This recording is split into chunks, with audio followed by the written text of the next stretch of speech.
Pourquoi le sacrifice de l'Eid al-Adha est annulé? Un attentat d'une ampleur monstre déjoué au Maroc, je vous dis tout. Créer son entreprise dans le royaume 100% en ligne, enfin possible. Assalamu alaikum, bonjour à toutes et à tous et bienvenue pour une nouvelle vidéo. Grosse actualité en ce moment au Maroc, avec notamment l'annonce qui a fait trembler les réseaux.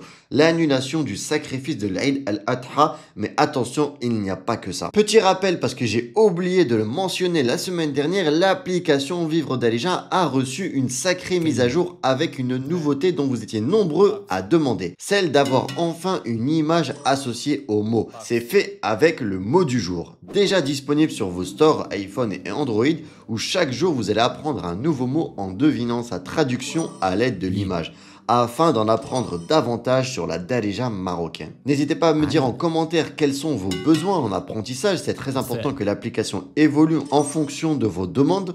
Encore merci pour les super commentaires que vous me laissez sur le store, ça m'aide beaucoup. Et si vous ne l'avez pas encore fait, n'hésitez pas, c'est gratuit et ça me soutient pas mal. Allez, place à l'actualité marocaine. L'annulation du sacrifice de l'Eid al-Adha au Maroc. Cette année, comme de nombreuses rumeurs le laissaient entendre depuis quelques semaines, le rite du sacrifice de l'Eid al-Adha a été annulé dans un message royal diffusé ce mercredi 26 février passé. Alors, plus qu'une annulation, c'est une exhortation à ne pas célébrer le rite du sacrifice en raison de la sécheresse persistante et de la faiblesse du cheptel. Une mesure qui peut sembler surprenante mais qui a déjà été prise par le passé. Ce n'est pas la première fois que cette annulation a lieu. Déjà Hassan II, qu'Allah lui fasse miséricorde, avait déjà pris cette décision à 3 reprises. En 1963 tout d'abord, où la situation économique et politique était très tendue entre la guerre des sables avec l'Algérie et une grave sécheresse déjà à l'époque. Puis en 1981 avec à nouveau une sécheresse désastreuse mais aussi une grande partie du bétail décimé. Et enfin, en 1996, à nouveau à cause d'une forte sécheresse, à chaque fois la raison était économique et liée aux conditions climatiques et agricoles du pays. Une décision prise dans un cadre religieux et politique. Il faut rappeler que le roi du Maroc, en plus d'être un chef d'État, est également le commandeur des croyants ici, Amir el-Mouminin. Ce titre lui donne l'autorité religieuse de prendre une telle décision lorsque la situation l'exige. Attention néanmoins, très important, l'Aïd sera toujours célébré. Annuler le sacrifice ne signifie pas annuler la prière de l'Aïd notamment.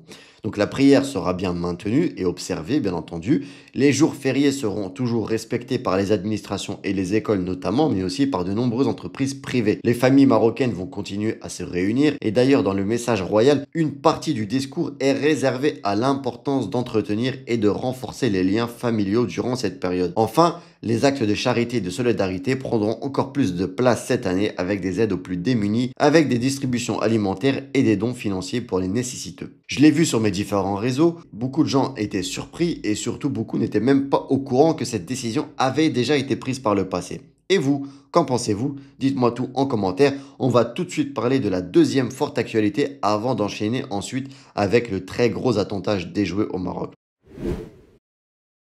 Eh oui, c'est déjà le Ramadan. Nous sommes officiellement en période de Ramadan. D'ailleurs, Ramadan Moubarak à tous. J'en ai dédié une vidéo entière la semaine dernière avec tous les changements et il y en a beaucoup qui ont lieu au Maroc lors de ce mois béni. Comme chaque année pendant tout le mois de Ramadan, les horaires des administrations publiques changent. Les bureaux ouvrent généralement plus tôt et ferment plus tôt également, notamment les banques. Beaucoup d'administrations fonctionnent uniquement le matin. Un conseil, si vous avez des rendez-vous à éviter pour une administration ou pour voir un fonctionnaire, évitez les après-midi. Préférez toujours le matin pour être sûr d'être reçu. Allez, autre grosse actu du moment, c'est cet incroyable attentat déjoué ces derniers jours dans plusieurs villes marocaines.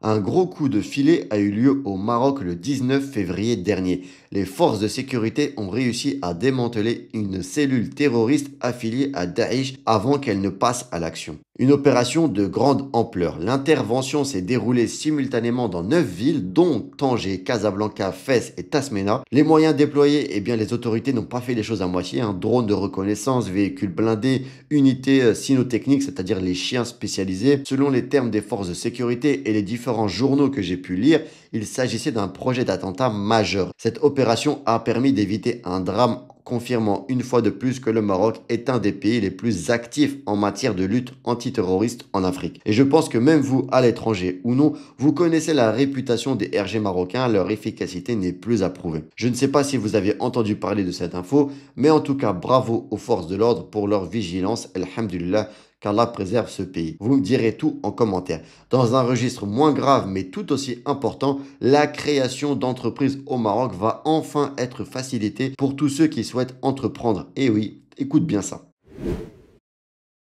Grande nouvelle pour tous ceux qui veulent se lancer dans l'entrepreneuriat au Maroc. Le service officiel de création d'entreprises en ligne est enfin généralisé. Désormais, il est possible de créer une entreprise directement sur la plateforme directentreprise.ma. Un énorme succès déjà visible avec plus de 10 000 entreprises déjà créées via cette plateforme. On peut dire que ça marche. Quels sont les avantages? Bien sûr, plus besoin de se déplacer. Tout se fait en ligne. Procédure simplifiée et plus rapide, plateforme officielle et sécurisée. Pour qui cela peut être utile? Eh bien, si vous souhaitez préparer votre installation au Maroc à distance en lançant une entreprise ou si vous voulez monter une société mais que vous n'avez pas le temps de tout faire ici, eh bien, ce service va vous faciliter la vie. Avant, il fallait se déplacer plusieurs fois, rassembler des tonnes de papiers, rencontrer son comptable. Maintenant, tout est centralisé en quelques clics. Pour être honnête, je n'ai pas du tout testé la plateforme, mais d'après les différents retours que j'ai pu lire sur Internet, ça a l'air quand même ultra positif. Ce nouveau lancement s'insère dans la digitalisation de toutes les démarches administratives marocaines dont j'ai pu vous parler ces dernières semaines. Et vous le savez, il y en a eu beaucoup. Par exemple, il y a eu waraqi.ma pour la légalisation des documents, Watirqa.ma pour commander des documents d'état civil, Narsa pour tout ce qui concerne les services liés à la sécurité routière, dont le permis de conduire. Bref, il y en a vraiment eu beaucoup. Voilà pour cette grosse session d'actualité au Maroc. On a parlé de l'annulation du sacrifice de l'Aïd, du Ramadan, des changements d'horaire, de l'attentat déjoué, de la révolution du service de création d'entreprises en ligne. Dites-moi en commentaire quelle est l'info qui vous a marqué le plus aujourd'hui. Pour rappel, car je n'en ai pas beaucoup parlé, mais suite à mon dernier live sur l'entrepreneuriat en ligne et surtout comment vivre sur le digital de sujets qui nous passionnent, j'ai enfin lancé ma première session de mon académie où j'accompagne les gens à suivre tout simplement le même modèle que j'ai pu suivre avec Vivre au Maroc pour gagner sa vie en ligne et enfin partir vivre où vous le souhaitez. Ça se passe super bien, alhamdulillah. J'avais dit que mes premiers élèves allaient être mes chouchous. Pour le moment, les inscriptions sont fermées, mais si c'est quelque chose qui pourrait vous intéresser dans l'avenir, n'hésitez pas à rejoindre la liste d'attente en priorité.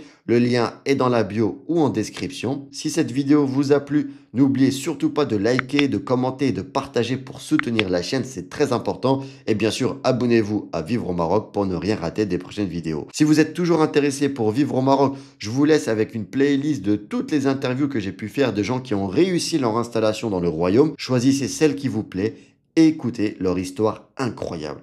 Quant à moi, je vous remercie d'être resté jusqu'à la fin. Je vous souhaite une excellente semaine, Inch'Allah, et je vous dis à la semaine prochaine pour une nouvelle vidéo. Et surtout, n'oubliez pas, prenez soin de vous, prenez soin des autres. Assalamu alaikum.